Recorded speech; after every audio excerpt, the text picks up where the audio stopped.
Obrigado a todos por estar aqui.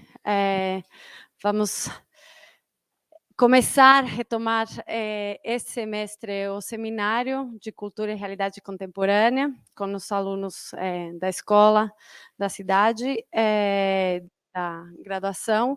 E hoje temos um dia de abertura do semestre muito especial, que fazemos em conjunto com a pós de educação, que é muito bom quando se juntam programas com convidados mais do que especiais, que o Vitor vai apresentar, mas gostaria de dar uma ênfase, de novo, como fizemos semestre passado, de vir a todas as aulas, tentar interagir, fazer com que a conversa seja não só uma palestra, mas realmente uma coisa.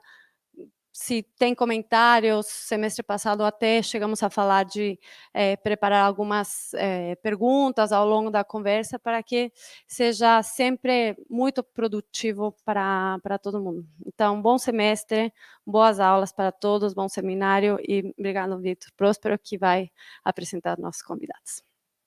Obrigado, Sol. Obrigado pela presença a todos e todas, todes.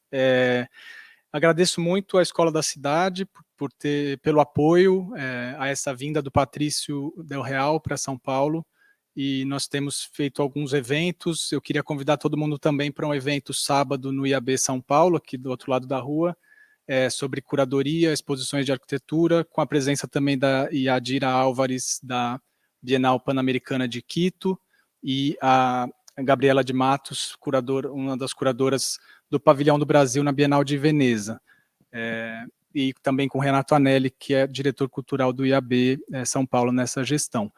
Então, sem mais delongas, queria agradecer também o Dr. Class, que é o David Rockefeller Center for Latin American Studies, da Universidade de Harvard, que está também viabilizando esse momento importante aqui em São Paulo, no Rio e Minas.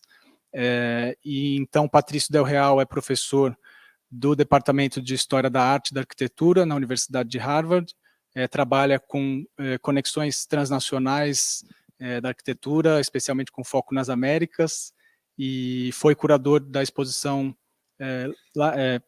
Latin American Construction 2015, e autor do livro Constructing Latin America, ao contrário, que está aí, e vai estar também na biblioteca da Escola da Cidade, e a Ethel Leon, que nos honra muito também para uma conversa depois da apresentação do Patrício, que é doutora pela FAUSP, professora de História do Design, curadora de várias exposições no tema. Então, essa articulação arquitetura, design, circulação das ideias nas Américas, e por meio das exposições, das instituições culturais, acho que é um tema muito importante, muito bom que esteja aqui compartilhando com os alunos. Obrigado. Grandes vozes, muito honrados e muita sorte para os estudantes ter estes dois grandes aqui. Só obrigado. Não esquecer uma coisa, que também agradecer a Catarina Flaxman, que está organizando junto aqui essa bateria de... Obrigado pela a escola e boa noite. Obrigado. Convidar o Patrício para... Bueno, primeramente, muchas gracias a todos por estar aquí, pues se agradece. Nuevamente, las gracias a la Escuela de Ciudad por organizar el evento, por la invitación, a Ethel León por estar aquí y participar en lo que espero, lo que va a ser un intercambio de ideas, ¿no? Y de cuestionamientos. Por supuesto, nuevamente a Víctor Próspero, a Catarina Flaxman por su apoyo invaluable, y por supuesto también al David Rockefeller Center for Latin American Studies de Harvard y la Oficina de Brasil por su generoso apoyo en esto. Hoy voy a presentar una exposición un poco caótica, que parte del proyecto de tratar de armar la historia de esta exposición. Fue algo complicado porque uno es una exposición que se montó, como que falló en su intento original, que era mandarla a Buenos Aires, y después, de una manera como mágica, o quizás no mágica, aparecen aquí en Sao Paulo. ¿No? Se llama Latin American Industrial Design, es uno de los muchos nombres, el nombre no oficial. Y bueno, verdaderamente lo que quiero hacer es presentar como los mecanismos que se utilizaron para tratar de convencer a agentes culturales, pero también industriales, ¿no? Para que sencillamente dieran plata, dieran dinero para que esta exposición y este gran proyecto, porque es más que una exposición, es un proyecto muy grande, fuese realidad. Entonces lo que estoy proponiendo es que voy a empezar con la arquitectura, ¿no? Como un elemento clave para tratar de convencer y gestionar este proyecto cultural que se genera en el MoMA. Estamos aquí, ¿no? Este fue un proyecto colaborativo que empieza en los 1990, ¿no? Entre instituciones y empresarios radicados en Buenos Aires, en la Argentina, y el Departamento de Arquitectura y Diseño del Museo de Arte Moderno, el MoMA, en Nueva York. Una pregunta. ¿Cuántos conocen el MoMA? Muy bien. ¿Cuántos han estado en el MoMA? Entonces, saben de lo que estoy hablando, sé que no hay mucho más que decir, ¿no? Pero bueno, estamos... la idea de este proyecto, era reproducir alrededor de un poco más de 400 objetos de la colección permanente del MoMA para entonces armar una exhibición itinerante que iba a pasar por ciertas ciudades de América Latina y iba a caer eventualmente en Buenos Aires como el núcleo de una colección permanente de diseño industrial en Buenos Aires y convertir como Buenos Aires en un centro especial del diseño, digamos. Y algunas de las obras... No. Ups.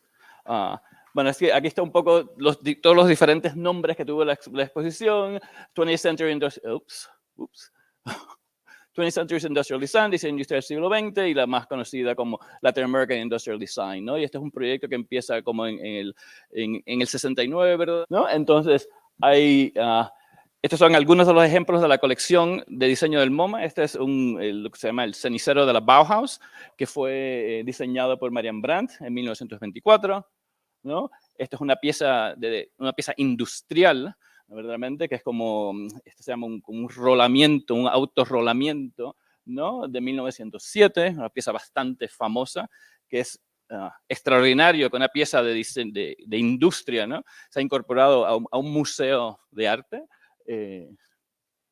Aquí, la famosa silla de Rietveld, el 34, ¿no? La máquina de Nisoli, la máquina de escribir, ¿no? Por supuesto, la silla de Mies van der Rohe, la silla de Barcelona, ¿no? O esto es un hervidor, una tetera, un hervidor de agua, pero el alemán Schulbon, ¿no?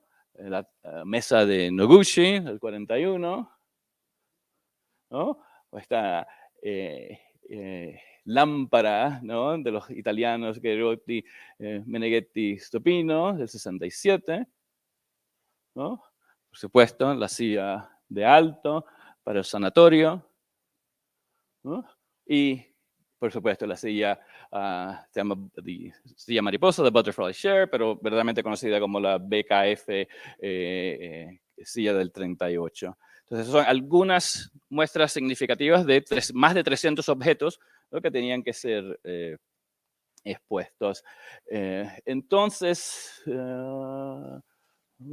creo.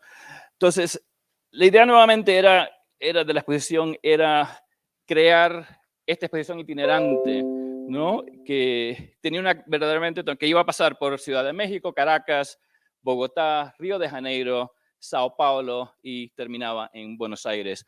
Y la idea tenía una carga pedagógica bastante importante. Pues la muestra iba a ser diseñada in situ, ¿no? En Ciudad de México, aquí en Sao Paulo, por curadores del MoMA. O sea, que parte de la carga era que había que pagar también por los curadores viajar con los objetos, ¿no? Para que establecieran la colección. Verdaderamente, cómo enseñar objetos de diseño, porque había un argumento que en esta época, en los 70, todavía no se sabía bien cómo exponer objetos de diseño. Y al final, nuevamente, quedaría en Buenos Aires. Entonces, lo que quiero recalcar es que esto no es solamente un proyecto que se genera en el MoMA, sino es un proyecto que también se negocia con agentes culturales argentinos, ¿no? Y que los argentinos también producen ciertas maquinaciones o confabulaciones, ¿no? Ciertas fábulas, ¿no? Para convencer tanto a los agentes del MoMA como los agentes industriales, como por ejemplo Ford Argentina, Olivetti, Fiat, ¿no? Que iban a participar del financiamiento de esta exposición, y era algo también como para exorcizar, digamos, ¿no? El demonio, el problema del subdesarrollo en América Latina o en Argentina, ¿no? Para ocultar un periodo muy difícil y una profunda crisis social y económica, ¿no? Que ponía en jaque el consenso social del desarrollismo bajo el autoritarismo, porque estamos en lo que en ese periodo en la Argentina se llamaba la Revolución Argentina, que es la dictadura militar que empieza de 1966 con Juan Carlos Onganía y que terminará con una transición muy compleja en 1973, con el retorno de Juan Perón, la muerte de Perón, la asunción de Isabel Martínez de Perón a la presidencia de Argentina y después el golpe de Estado en 1976, ¿no? Entonces, esto es un periodo bastante convulsivo políticamente, entonces es una cosa algo extraña, claro, solamente en Argentina. Si pasamos entonces lo que está pasando aquí en Brasil, pues igual de complicado, ¿no? Es un proyecto complicado que uno se imagina cómo pueden convencer, ¿no? A agentes en Estados Unidos, en Argentina, de reproducir 400 objetos de alto calibre de diseño, ¿no? Para traerlos a Argentina y montarlos como una exposición permanente. ¿Cómo esto es posible? ¿No? Entonces, lo que les quiero presentar es cómo funciona la arquitectura moderna en este caso.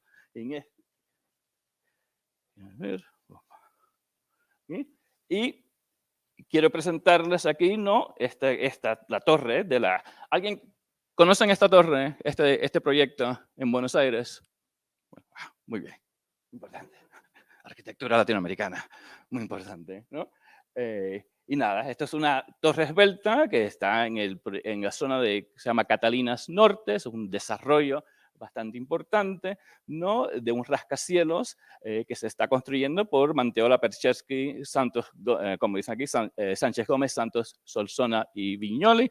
El último es Rafael Viñoli, bastante arquitecto internacionalmente reconocido, aunque todos estos arquitectos son muy reconocidos y son de alto calibre. Entonces, lo que quiero presentarles ahora es que esta torre que se está construyendo es del 69 al 73, ejerce como un mecanismo un aparato de captura, digamos, para estos imaginarios y estos proyectos que se están desarrollando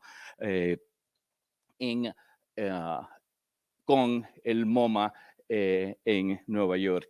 Este fue un proyecto de un concurso, ¿no? Para una simple torre de oficinas, pero por supuesto el proyecto que vemos aquí es mucho más que una simple torre de oficina, que es la torre que gana, ¿no? La propuesta del proyecto, bueno, obviamente tiene una cierta pedigrí arquitectónico muy importante porque nos refiere nuevamente a la Cité des Affaires, de Le Corbusier cuando viene a Sudamérica, ¿no? Que proyecta estas torres de cristal sobre el Río de la Plata, ¿no? Entonces este proyecto hace eco de eso.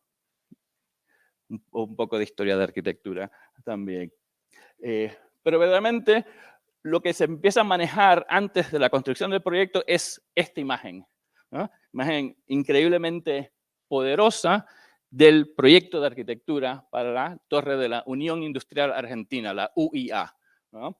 Que es una torre de cristal donde Viñoly en ese momento decía que el concepto general era aquel de la imagen, ¿no? Ya tenemos una producción de una arquitectura, digamos, icónica, ¿no? Donde se enfatiza sencillamente, y esto lo dice Viñoly, ¿no? La ilusión arquitectónica. Estamos hablando de ilusiones que se puede proyectar con la arquitectura, ¿no?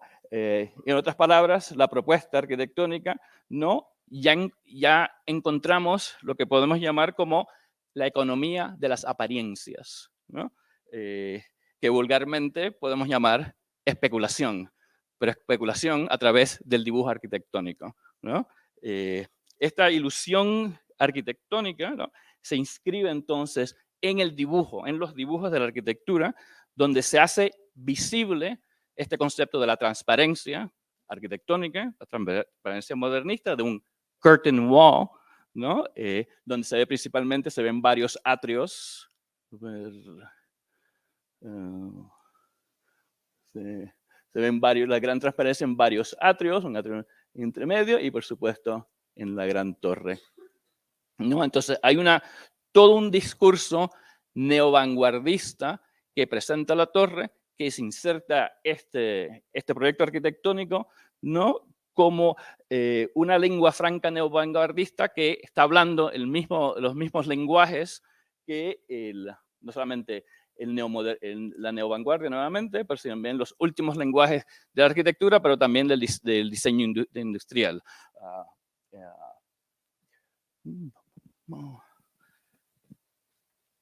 Pero si miramos con mayor detención, vemos que en este mismo dibujo, ¿no?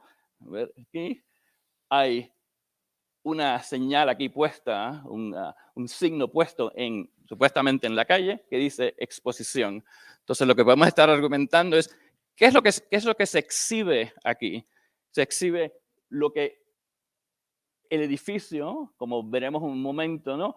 Es performative, ¿no? El edificio está también diseñado como espacios de exhibición, ¿no? De mecanismos industriales, pero también lo que los arquitectos están planteando es que el mismo edificio es un instrumento de exhibición misma, ¿no? Entonces, las perspectivas interiores, ¿no? Lo que vemos entonces es que están llenos de estos objetos industriales, ¿no? Y también tanto mecánicos, pero también de diseño industrial, que construyen el imaginario de un futuro de una Argentina totalmente industrializada, ¿no? Y estos son los dibujos del concurso, estos son los dibujos porque ganan el proyecto. Vemos aquí otro de los cortes, ¿no? Y vemos que hasta en los dibujos más tradicionales, el corte arquitectónico, ¿no? Vimos como estos interesantes collages, ¿no? Con maquinaria, etcétera, que le dan a los dibujos un toque de pop industrial, ¿no? Entonces estamos hablando un lenguaje internacional en ese momento, ¿no? Y podemos estar desde la Argentina, ¿no? Contactándonos con el mundo global de la arquitectura.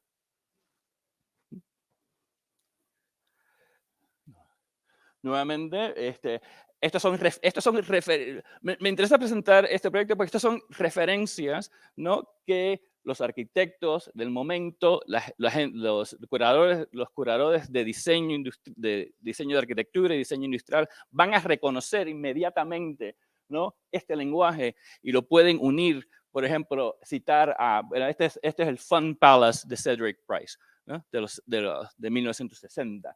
¿No? Están totalmente en una genealogía de la arquitectura del momento que se puede armar para probar, ¿no? La idea es que para decir que nosotros somos tan contemporáneos como cualquier lugar en el planeta. Pero bueno, ¿por qué esto? Y aquí vemos otra perspectiva interior de la sala de exhibiciones de interior de la UIA, ¿no? Donde vemos no solamente, bueno, vimos los grandes aparatos mecánicos, pero entonces vemos aquí cómo se iban a enseñar los objetos de diseño industrial, ¿no? Esto es mucho anterior al proyecto del MoMA, ¿no? Entonces ya los argentinos como que tienen la posibilidad de decir, nosotros podemos, nos hemos adelantado a este proyecto de exhibir diseño industrial y la colección del MoMA. ¿Por qué es importante esto? Porque, como vemos aquí, toda esta información, todos estos dibujos llegan al Museo de Arte, al MoMA, ¿no? Y se incorporan, ¿no?, a un folleto para vender la exhibición, el proyecto de la exhibición, como lo vemos aquí, ¿no? Aquí se encuentra uno de las perspectivas, la maqueta de la torre, y vemos entonces aquí los objetos de diseño, ¿no?, que serán, ¿no?, parte de este proyecto de colección, y termina, si empezamos en Buenos Aires, ¿no?, con el proyecto futuro, termina en las galerías de arquitectura del MoMA en Nueva York. Entonces, ¿cuál es la idea? La idea es que cuando se están presentando este proyecto a industriales, es decir, que se puede transcribir, no solamente se pueden trasladar la colección de arte del MoMA como objetos a Buenos Aires, sino que se transcribe la institución misma. O sea, el MoMA aparece duplicado como institución en Buenos Aires. Y este es verdaderamente el mensaje que se está dando, ¿no?, con este proyecto. Es la duplicación no solamente de una colección de objetos de diseño industrial, sino toda una manera de pensar, toda una manera de gestionar la cultura que se replicará, supuestamente, en Sudamérica, en un momento político muy, muy convulso, ¿no? La parte más como histórica del proyecto es que Emilio Ambás, que era el curador, nacido en Argentina, que es curador del MoMA en 1969, el curador de diseño, cuando tenía solo 28 años, bastante interesante, ¿no? Propone, ¿no? Él es quien gestiona todo este proyecto, ¿no?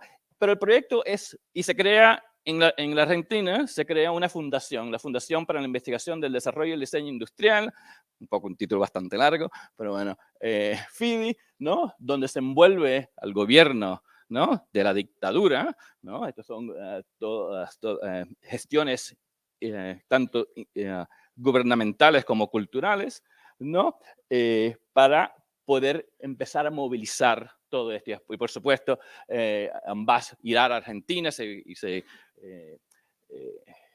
reunirá, ¿no?, con todos los empresarios, etcétera, etcétera, y la prensa generará todo este discurso y se empieza a generar, ¿no?, toda esta economía de las apariencias, ¿no?, a través de toda esta producción de algo que todavía no se ha concretado, ¿no? Pero el proyecto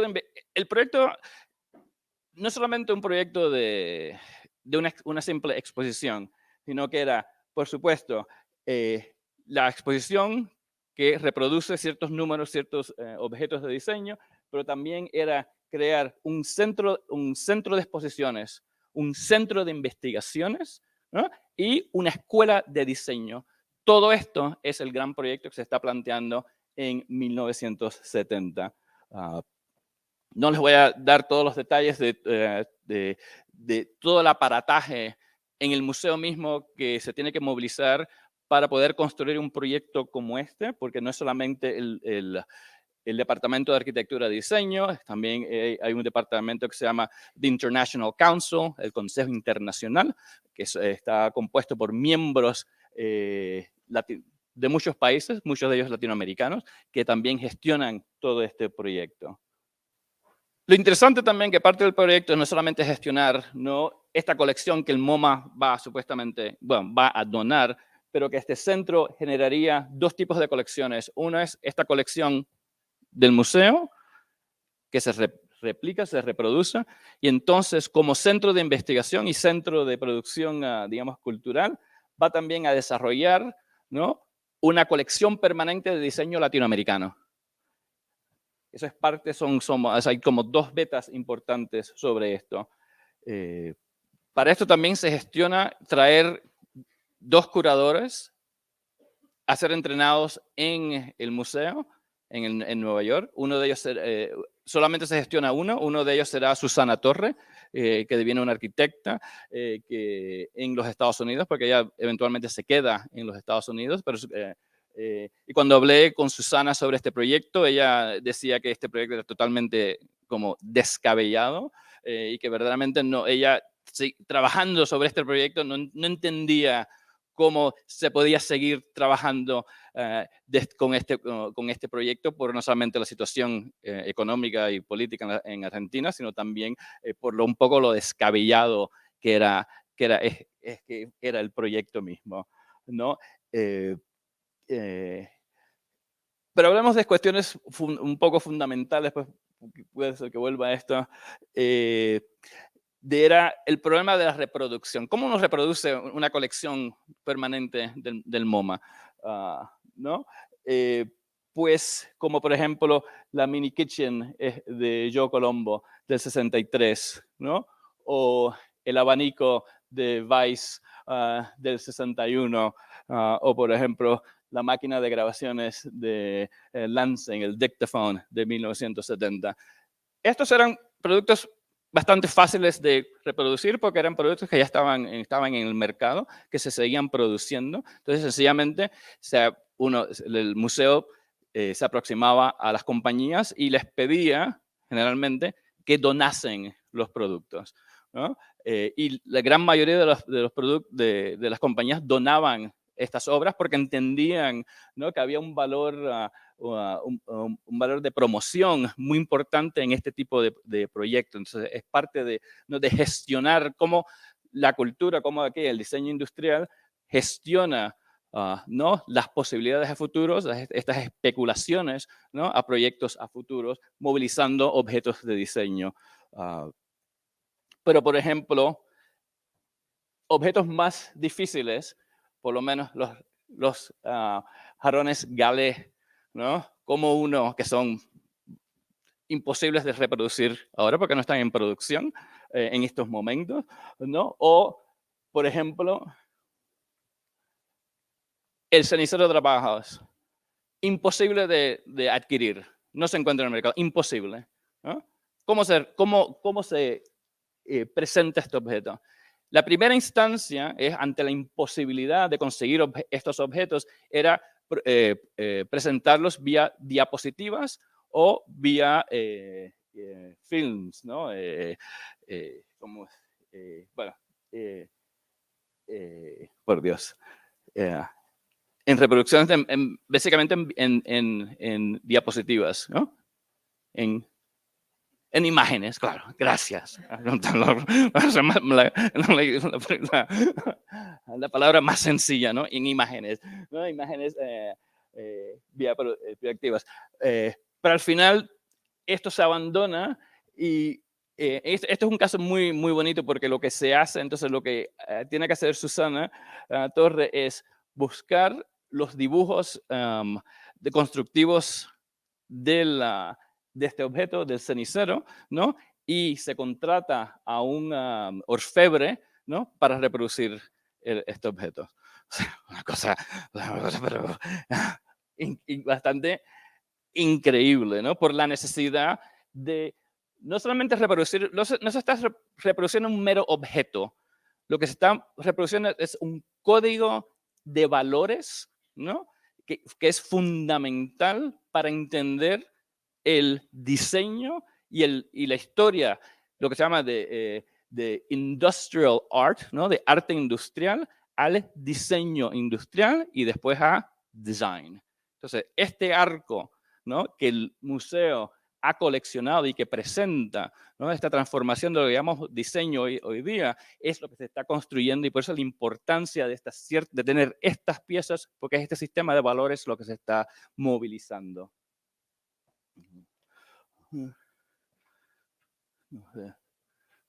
Pero bueno, más allá de cualquier interés que haya tenido Emilio o ambas por llevar la exposición a Buenos Aires, porque él es argentino obviamente, era, y él lo hiciste muy claro, es que el gran problema del diseño industrial en América Latina es la cuestión de patentes.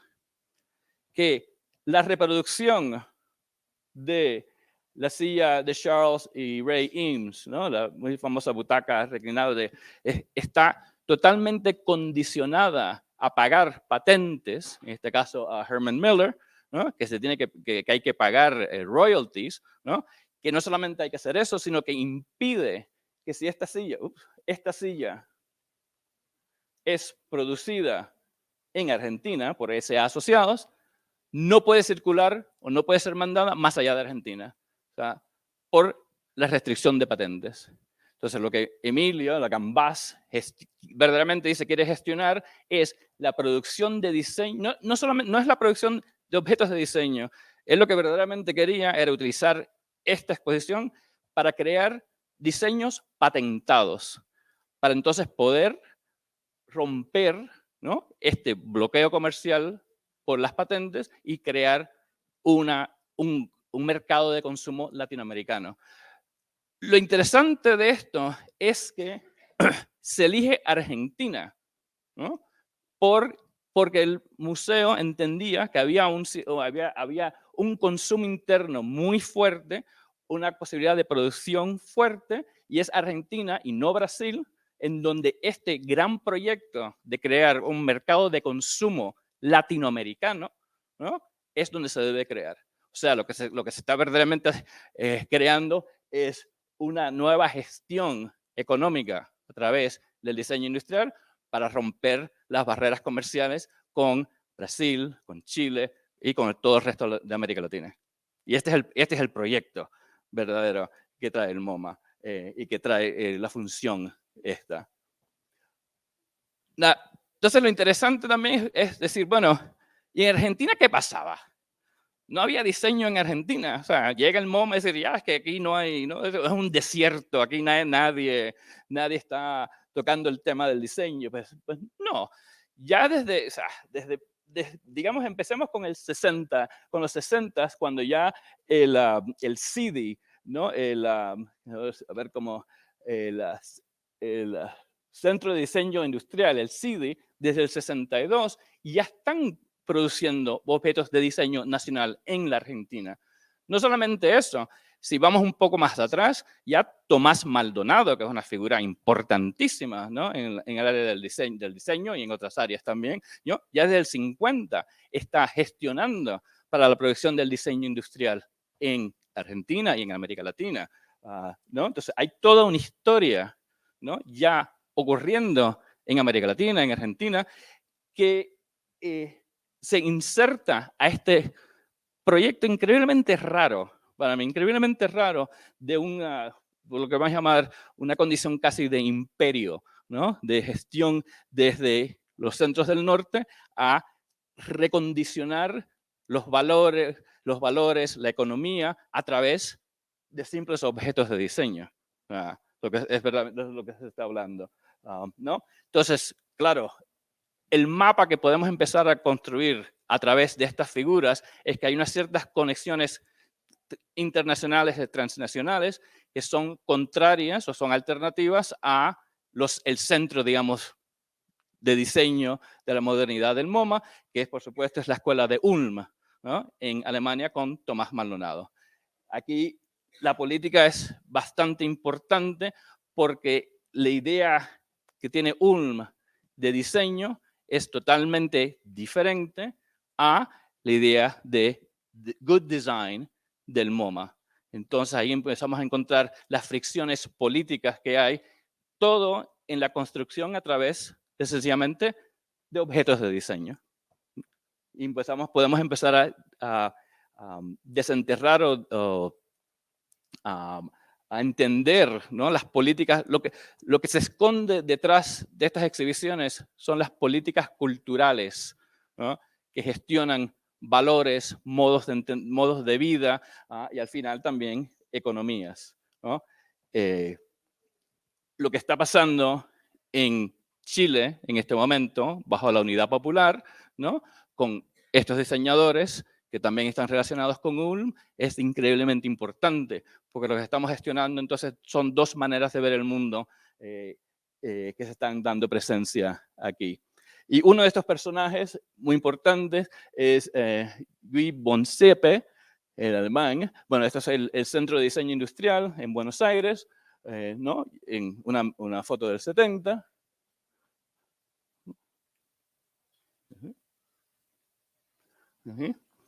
Entonces, una de estas personas que están involucradas en este proyecto es Guy Bonsepe, que él fue muy crítico con una exposición muy importante que Emilio Ambas está desarrollando en este momento de este gran proyecto latinoamericano que se llama Italy, The New Domestic Landscape, Italia, el nuevo paisaje doméstico, donde decía, aquí quiero citar Bonsepe, decía, la exhibición de Ambas está, y cito, llena de objetos bonitos, bien hechos e impecables, ¿no? Desde la perspectiva del diseño.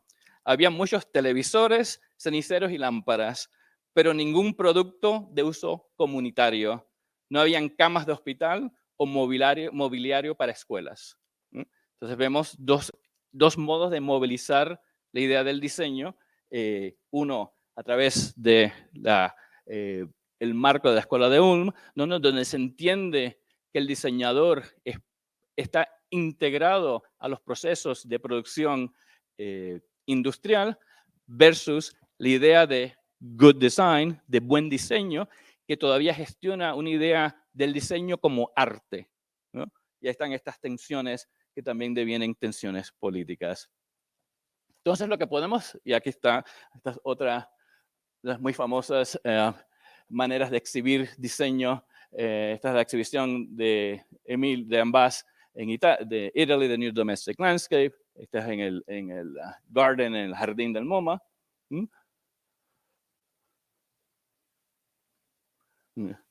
Entonces, lo que podemos encontrar es que este proyecto de exhibición es como que anacrónico, está fuera de tiempo. ¿Por qué insistir en 1970? ¿Por qué insistir con good design? Cuando ya está más que claro, ¿no? Que good design ha dejado de tener una operatividad no solamente en la producción cultural, pero en las necesidades del mundo. Entonces, lo que haciendo investigación en los archivos y mirando cómo se construye esto, encontramos que esta idea, supuestamente, ¿no? Que emerge en 1969, 1970, no, verdaderamente emergió 10 años antes, en 1959, para una exhibición que le pide el gobierno de la India al museo, ¿no? Con la oficina de George Nelson para traer los objetos de diseño a la India y formar el núcleo de diseño industrial de Ahmedabad, que hoy día existe. Y esta fue una exhibición de gran importancia, aún fue en ojos de muchos, del gobierno de la India, el gobierno, en los ojos del MoMA, una exhibición increíblemente exitosa. Entonces, encontramos que estas historias, ¿no? Los dioses no nos permiten. No. Estos proyectos tienen unas vidas mucho más largas, mucho más complejas, ¿no? Y podemos encontrar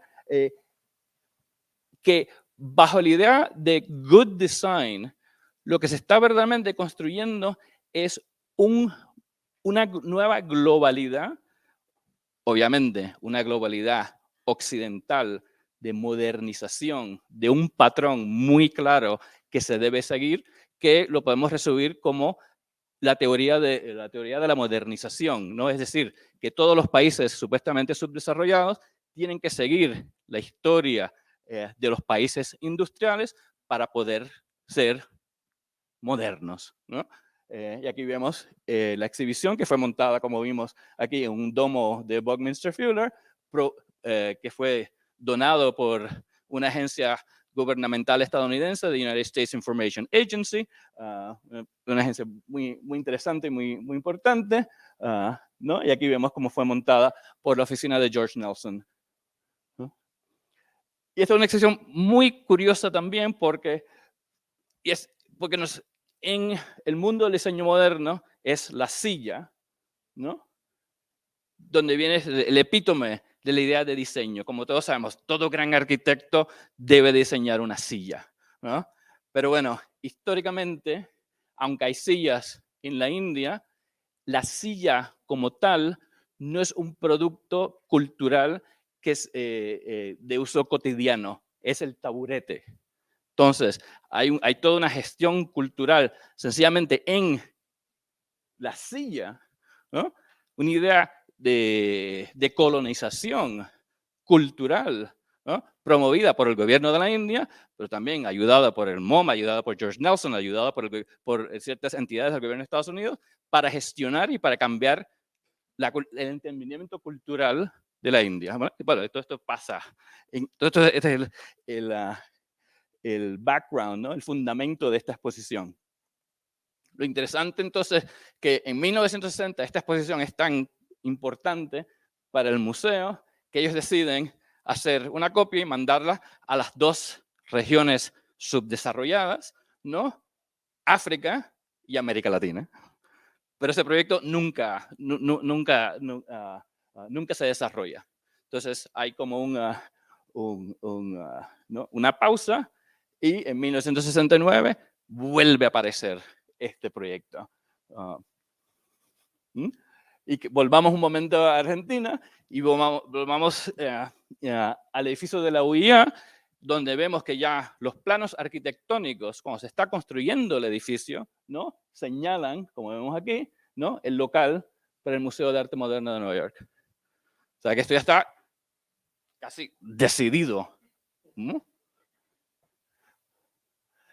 Entonces,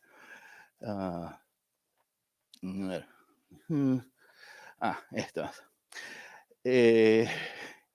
Entonces, me gusta esta imagen porque no es la imagen, es una imagen que están mandando unas pinturas muy, muy importantes, pero hay un documento en el museo, ¿no? Que dice, hay cajas que pesan 1.400 kilogramos, todas llenas de los objetos del MoMA, están todo empacado, inventariado, ¿no? Y están en un almacén en Manhattan esperando a ser enviadas a América Latina. Y esto está ahí, se siguen acumulando objetos, ¿no? Entonces, verdaderamente, hay un memorándum entre que dice, estoy traduciendo obviamente, descorcharemos pronto el champán, o sea, habrá celebraciones. El director del programa internacional le escribe al director de arquitectura y diseño, Arthur Drexler, ¿no? Finalmente, en 1978, después de más de casi 10 años de gestionar este proyecto, finalmente se va a mandar, ¿no? El proyecto a América Latina, ¿no? O a Buenos Aires. Y finalmente, ¿dónde aparece? Aparece el 29 de noviembre del 79, ocurre esta exhibición, MoMA Design, en el núcleo de diseño industrial, en el Palacio Mauá, aquí. Ustedes me dirán dónde, aquí en Palacio Mauá, ¿no? En Sao Paulo. Y esto es una historia increíblemente complicada, ¿no? Porque al principio, como el proyecto era tan caro, el MoMA decide, ya, una de las soluciones para poder financiar este proyecto, el proyecto para la Argentina, es dupliquemos, hagamos otra colección y mandémoslos a Brasil. Pero que los industriales brasileños y la Ford y los industriales estadounidenses en Brasil paguen por las dos exhibiciones, ¿no? Porque verdaderamente no va a ser tan caro, ¿no? Entonces, esa primera idea. Por supuesto, esa idea no se desarrolla, ¿no? Y solamente hay una exhibición. Entonces, es Luis Diederich en Villares, ¿no? y José Mindlin, ¿no? Que ambos son miembros del Consejo Internacional del MoMA, que da unas gestiones muy complicadas, hacen que finalmente todo este proyecto llegue aquí a Sao Paulo. Primeramente, bueno, aquí vemos, solamente hay 2 fotos de la exhibición en Sao Paulo, ¿no? Vemos, pero originalmente, y esto lo traigo para que me digan ustedes dónde es este edificio y porque originalmente estaba en este edificio, el edificio del Arsenal, ¿no? Que se iba a ser el Centro de Diseño Industrial, pero que eventualmente no fue y se envía al Palacio Mauá por, verdaderamente no sé por qué. Eso los presento a ustedes para que ustedes hagan investigación y me digan, ¿no? Y sigamos con este gran proyecto.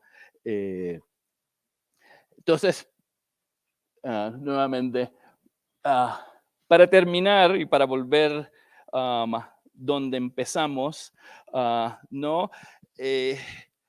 Para ver la historia de la arquitectura también, que tiene su propia historia, ¿no? Podemos ver cómo la historia de la Torre de la UIA, ¿no?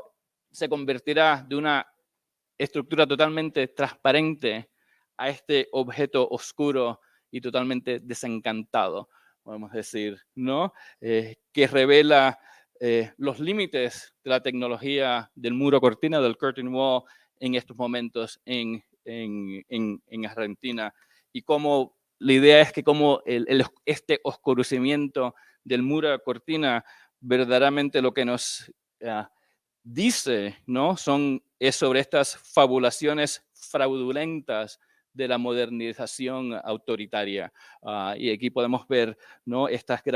Cómo esta gran pérdida de la transparencia verdaderamente también es no solamente el colapso de la arquitectura moderna y de la posibilidad de utilizar la arquitectura moderna, ¿no? Como un agente de emancipación y de liberación, sino verdaderamente el colapso del diseño y de la arquitectura, ¿no? Bajo los regímenes autoritarios.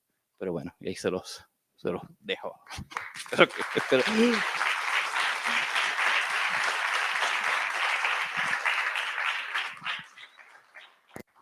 Bom, boa noite a todo mundo. Antes de mais nada, deixa eu dizer que minha área é design e não arquitetura, né? Então, para começar, assim, né? E eu agradeço a Escola da Cidade, agradeço ao Vitor o convite, agradeço muito a você, porque foi demais ler seu texto, foi fantástico para mim. Eu acho que o Patrício tem uma qualidade excepcional como historiador, né? Porque ele tem uma precisão nas fontes documentais, é uma coisa fantástica. A gente vê o trabalho sendo construído, né? A gente consegue ver o backstage, né, do teu trabalho, que é uma coisa excepcional, sem que ele perca a fluência do texto. Então, ler o texto dele é uma maravilha. É meio como ele fala, esse jeito animado, expressivo, simpático, formidável, formidável. Bom, enfim, então eu agradeço muito, Patrício, também, porque assim, eu acho que você sabe, né? Eu estudei a chegada dessa coleção a São Paulo. E estudei no meu doutorado faz muito tempo. E o que aconteceu? Eu não sabia o que tinha acontecido na Argentina. O MoMA me dizia que não tinha um documento sobre essa gestão que você me revelou. Então, você conseguiu mostrar para mim tudo o que aconteceu nessa, né, gestão. E para mim foi uma surpresa em cima de surpresa essa história dessa coleção chegar aqui. Tem tanta coisa para discutir com você, acho que dava para a gente ficar... Eu vou tentar escolher algumas coisas. Primeiro, eu acho que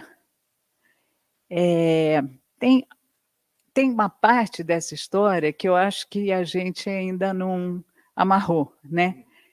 Eu acho que ainda falta. Por quê? Porque o Emílio Ambas, em 69, quando ele assume o MoMA, né, a curadoria de design MoMA, nesse ano, ele está escrevendo para o Museu de Arte Moderna do Rio de Janeiro, oferecendo esse centro. oferecendo ao MAN do Rio de Janeiro o centro de design, a exposição. Então, parece que o MoMA, ou o Emílio Ambas, ou as instituições em volta, ou sei lá quem, né, estão jogando em duas frentes paralelamente. E um pouco está parecendo assim, história que eu ouço das minhas alunas e dos meus alunos, né? Está parecendo aquele namoro que você fala assim, eu não sei com quem que eu quero ficar. Sabe, um pouco, pode ser que eu fique com você, pode ser que eu fique com você. Então, um pouco o jogo que se apresenta é esse, quer dizer, havia uma espécie de competição que se estabelece entre Rio de Janeiro, e a gente tem que lembrar que o Museu de Arte Moderna do Rio de Janeiro tinha uma longa tradição na constituição de um curso de desenho industrial, da Escola Técnica de Criação com Maldonado, e toda a vertente da Escola de Ulme que está presente ali, né? E o que o MAN poderia, o Museu de Arte Moderna do Rio, o que ele poderia mobilizar, né, de apoio? E ele mobiliza, ele chama o Ministério das Relações Exteriores, a FINEP, o BNDES, sei lá, um monte de instituições, eu nem lembro todas agora, e todas dizem que vão apoiar o projeto. E não apoiam. E não dão um tostão para o projeto, mas existe essa gestão, né?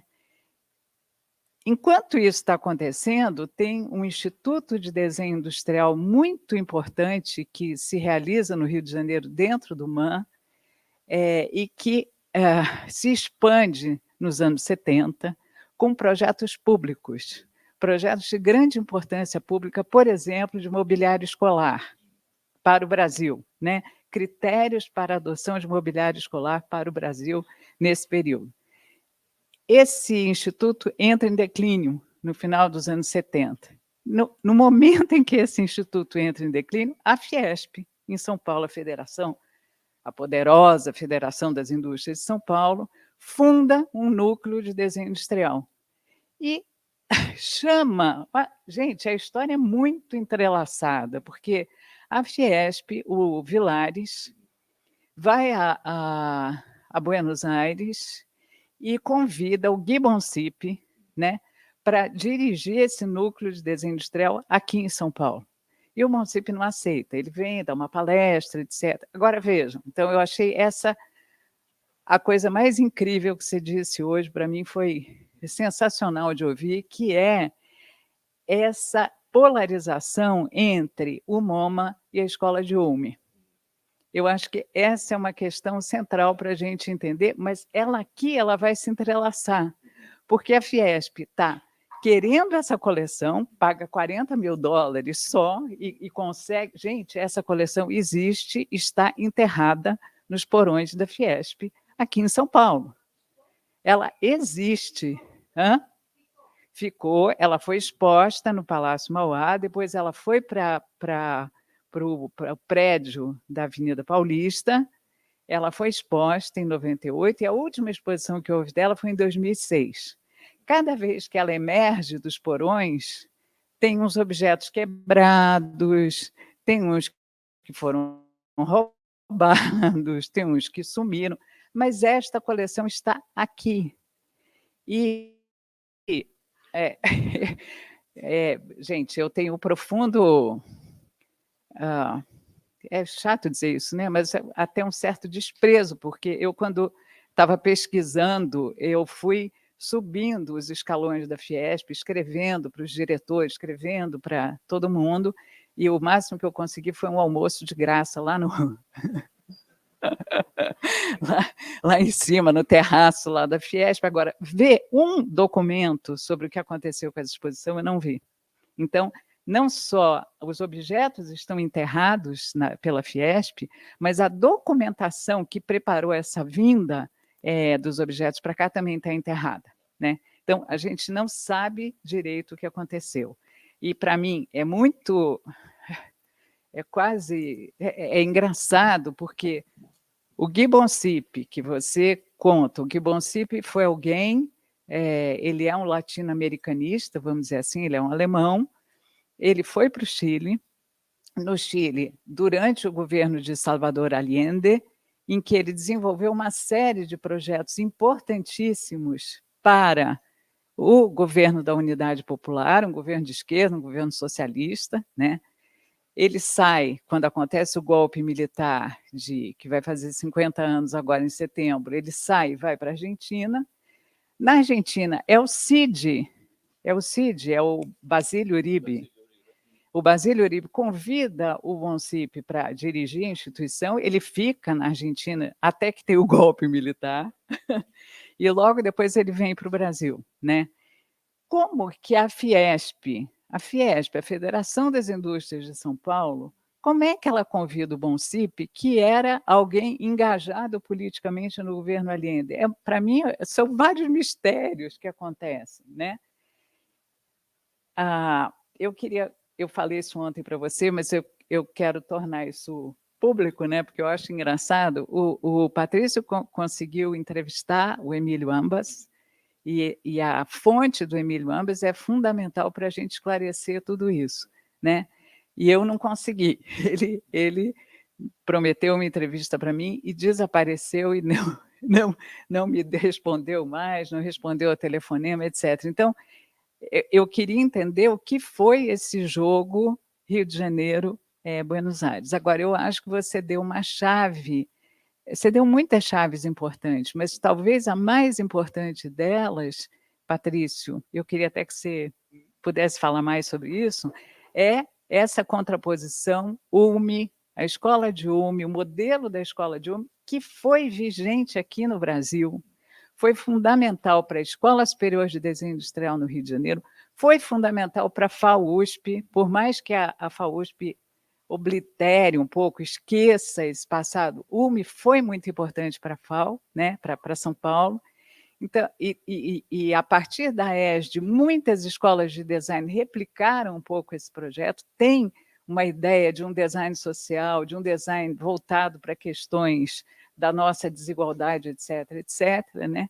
E eu acho que há justamente, a Argentina tem o passado do Tomás Maldonado, né? Tem a presença do Gui Boncipe. Então, eu acho que essa contraposição, embora a Brown esteja representada, é tudo muito entrelaçado, a Brown está lá. Então, eu te pediria até para falar mais sobre isso. Ver se esse está funcionando. Acho que é isso também, não.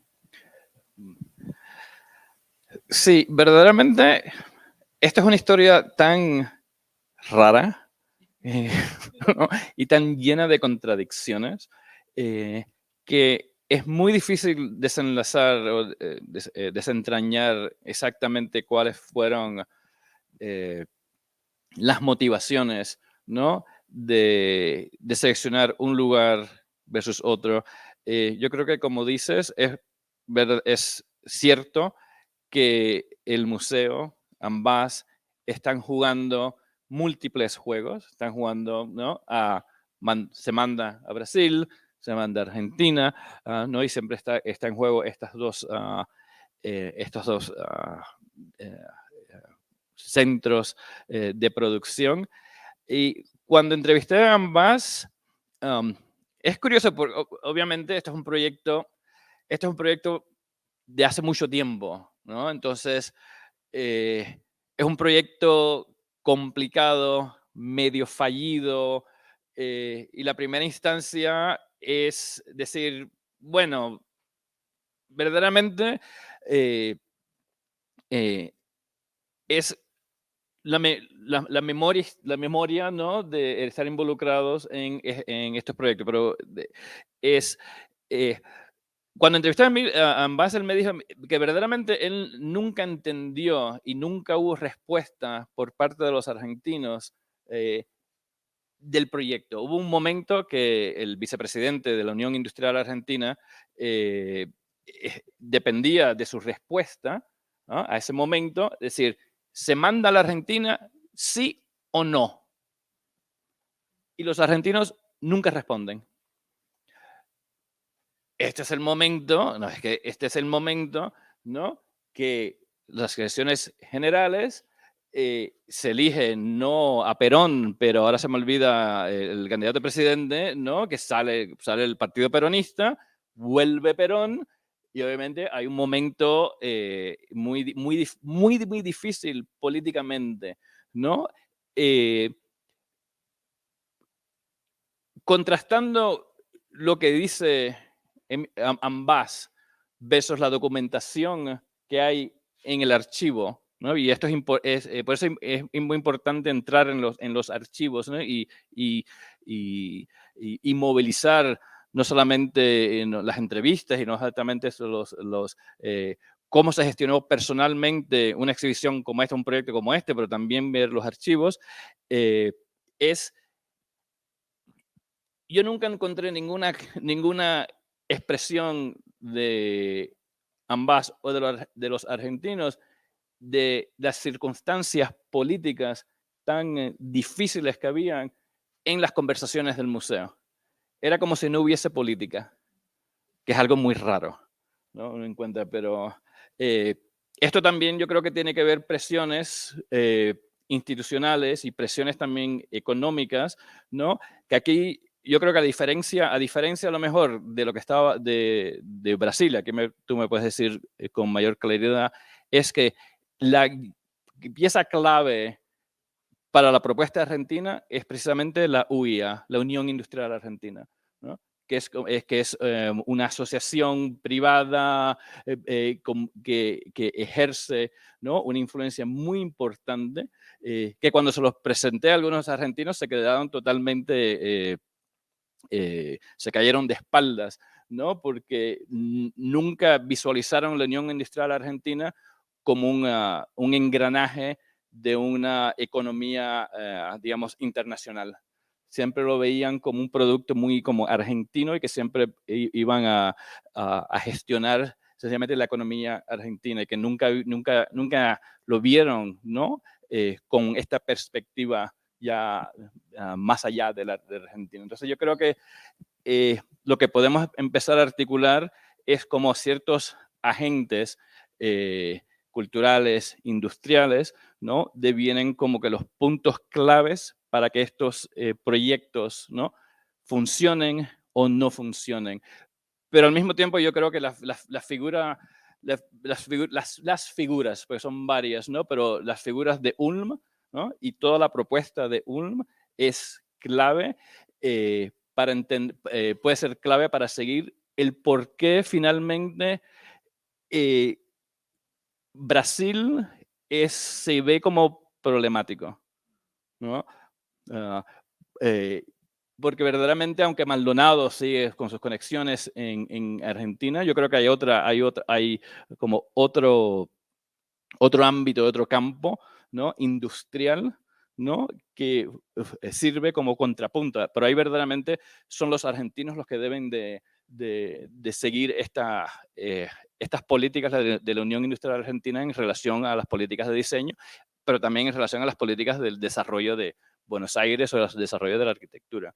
No sé si te he contestado directamente, porque verdaderamente es muy difícil lo que en inglés se llama the smoking gun, ¿no? la evidencia ahí patente, es muy difícil encontrarla, ¿no? Siempre hay que dar como estos circuitos alrededor y tratar de desenmarañar y desentrañar y entonces de proponer lecturas, ¿no? de acuerdo a la documentación que hay, pero también son propositivas.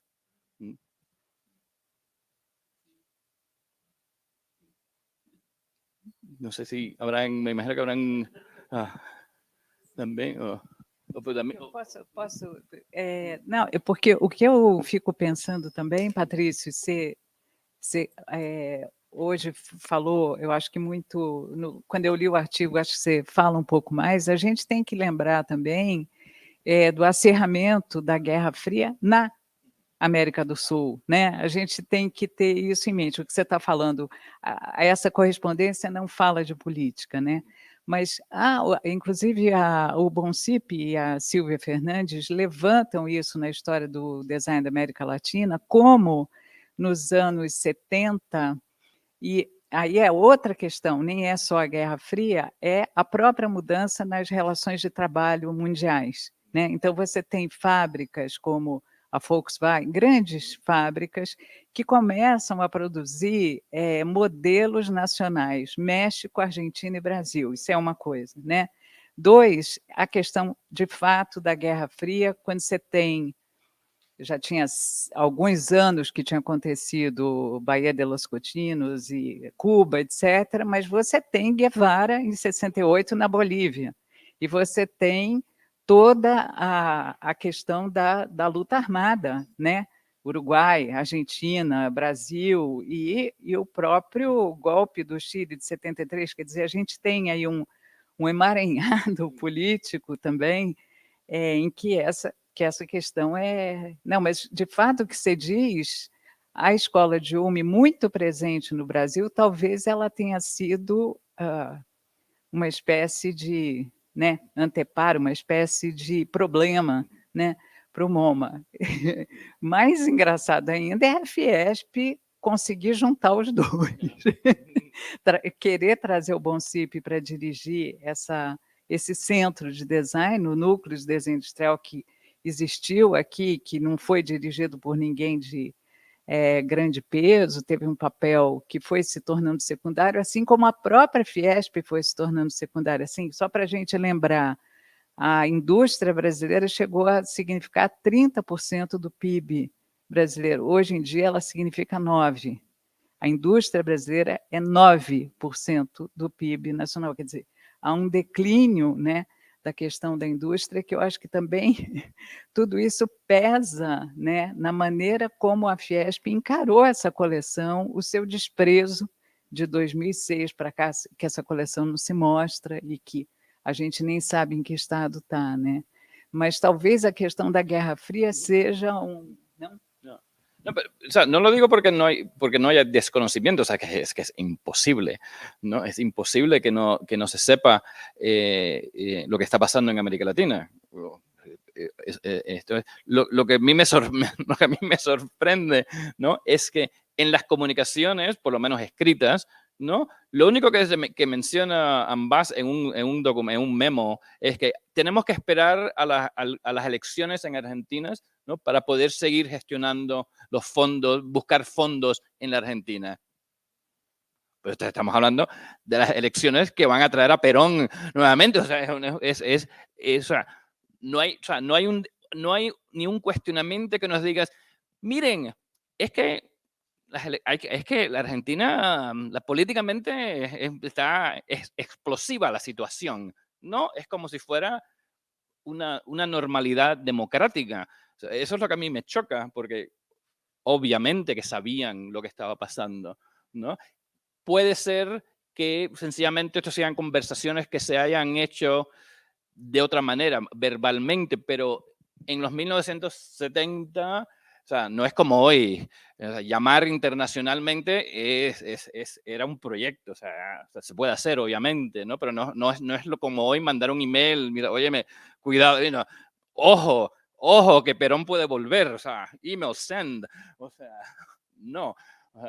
O sea, que a mí me sorprende que no haya en los documentos, porque en otras ocasiones sí se habla, ¿no? De las problemáticas, de lo difícil que puede ser esto o aquello, pero aquí había como sí, o sea, a mí me sorprendió un poco, ¿no? Y cuando hablé con Susana Torre, ella me dijo, o sea, yo estaba trabajando en este proyecto y lo encontraba descabellado por lo que estaba pasando en la Argentina. O sea, yo encontraba que nosotros seguíamos trabajando en este proyecto y me acuerdo que me decía era no sé, descabellado. Yo seguía y ella me decía, yo no entendía por qué se seguía con esto, ¿no? Al mismo tiempo también me dijo, pero es que ambas estaban mucho más preocupados por Italy, la exhibición de Italy, ¿no? Y entonces es cosas que pasan, ¿no? Tú tienes un proyecto y uno es la cabeza, pero verdaderamente los que están gestionando todo lo cotidiano, con los que verdaderamente están trabajando era Susana Torre, ¿no? Hasta un cierto momento, ¿no? Que después se decide, hay como un cambio, pero se sigue con el proyecto. Y es increíble, hay unos memes muy entretenidos del director del Departamento de Arquitectura que dice, basta, que no sigan llegando objetos, porque seguían, o sea, 10 años y seguían, y una industria aparecía en el museo un objeto de diseño. Y te ponen, ¿por qué? Porque lo mandaron los alemanes, que se había pedido hace 8 años y finalmente llegó, ¿no? Y seguían llegando, y seguían llegando. Y él dice, pero esto hay que terminar, o sea, ¿hasta cuándo vamos a seguir con este proyecto? ¿No? Y sé que son las cosas interesantes cuando uno entra en los archivos, ¿no? De ver lo extraño que de las gestiones de producir estas cosas que llamamos exhibiciones. No. No.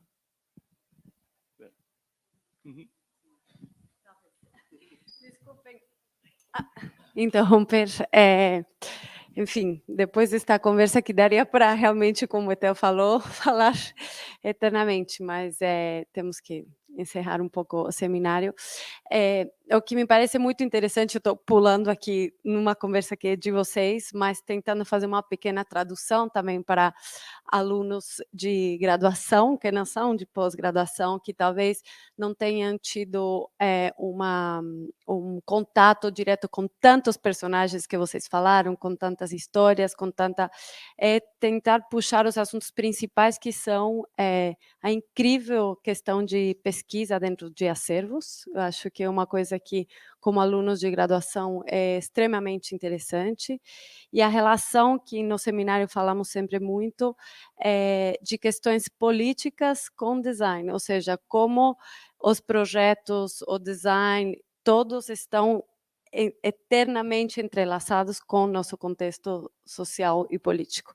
Então, seguindo um pouco uma linha do que dentro do seminário temos falado, dessas grandes relações sempre, ninguém nunca imaginaria uma relação entre um cinzeiro e, enfim, a todas estas questões que vocês falaram. Então, para os alunos, deixar decantar algumas ideias como resumo desta conversa tão interessante. Obrigadíssima. Obrigada, Theo. Obrigada, Patrícia. Obrigada, Corinne.